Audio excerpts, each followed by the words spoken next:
ধাতু এবং অধাতু এর মধ্যে পার্থক্য কি কি? ধাতুকে ইংরেজিতে বলে মেটাল এবং অধাতুকে ইংরেজিতে বলে নন মেটাল।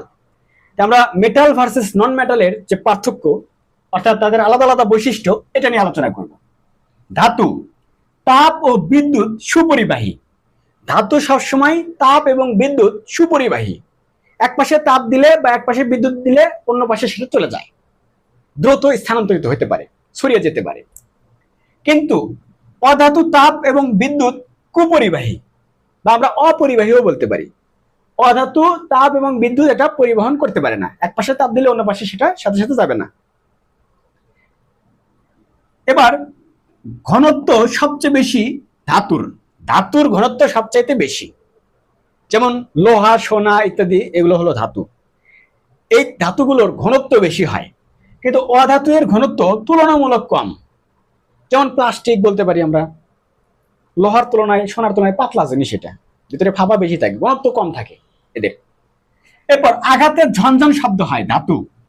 ধাতু আঘাত করলে শনশন শব্দ হয়, ঝনঝন শব্দ হয়। পুরুত্ব বেশি থাকে, তারপর কঠিন পদার্থ বেশি থাকে। কঠিন পদার্থ অধাতু অনেক সময় থাকে, যাই হোক ঝনঝন শব্দটা বেশি হয়। কিন্তু অধাতু আঘাত করলে ঝনঝন শব্দ হয় না। অধাতু কঠিন পদার্থ হতে পারে, যেমন প্লাস্টিক, আঘাত করলে ঝনঝন শব্দ হয় না, কিন্তু ধাতু আবার ঝনঝন শব্দ হয়। সোনা, তারপর লোহা, তারপর টিন, টাংস্টেন ইত্যাদি, এগুলো ঝনঝন শব্দ হয় বাড়ি দিলে। এবার ধাতু দেখতে চকচকে কিন্তু ভঙ্গুর নয়। ধাতু দেখতে চকচক করে কিন্তু ভঙ্গুর নয়। ভঙ্গুর মানে ওই ধরার সাথে বা একটু আঘাত করার সাথে যে একদম সবগুলো গুটে গুটে আলাদা ভেঙে যাবে তা না। ধাতু হচ্ছে এরকম, দেখতে চকচকে কিন্তু ভঙ্গুর নয়।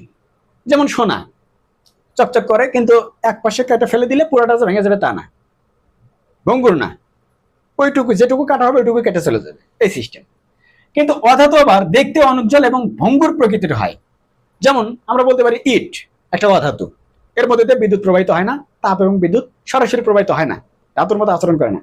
এটা দেখতে অনুজ্জ্বল এবং ভঙ্গুর প্রকৃতির। ইটকে বাড়ি দিলে বা এক পাশে ভেঙে গেলে ওই দেখা যাবে আশেপাশে সব ভেঙে যাবে, ভঙ্গুর প্রকৃতির হয়। আমরা বুঝতে পারলাম যে ধাতু এবং অধাতুর মধ্যে আসলে কি কি পার্থক্য আছে।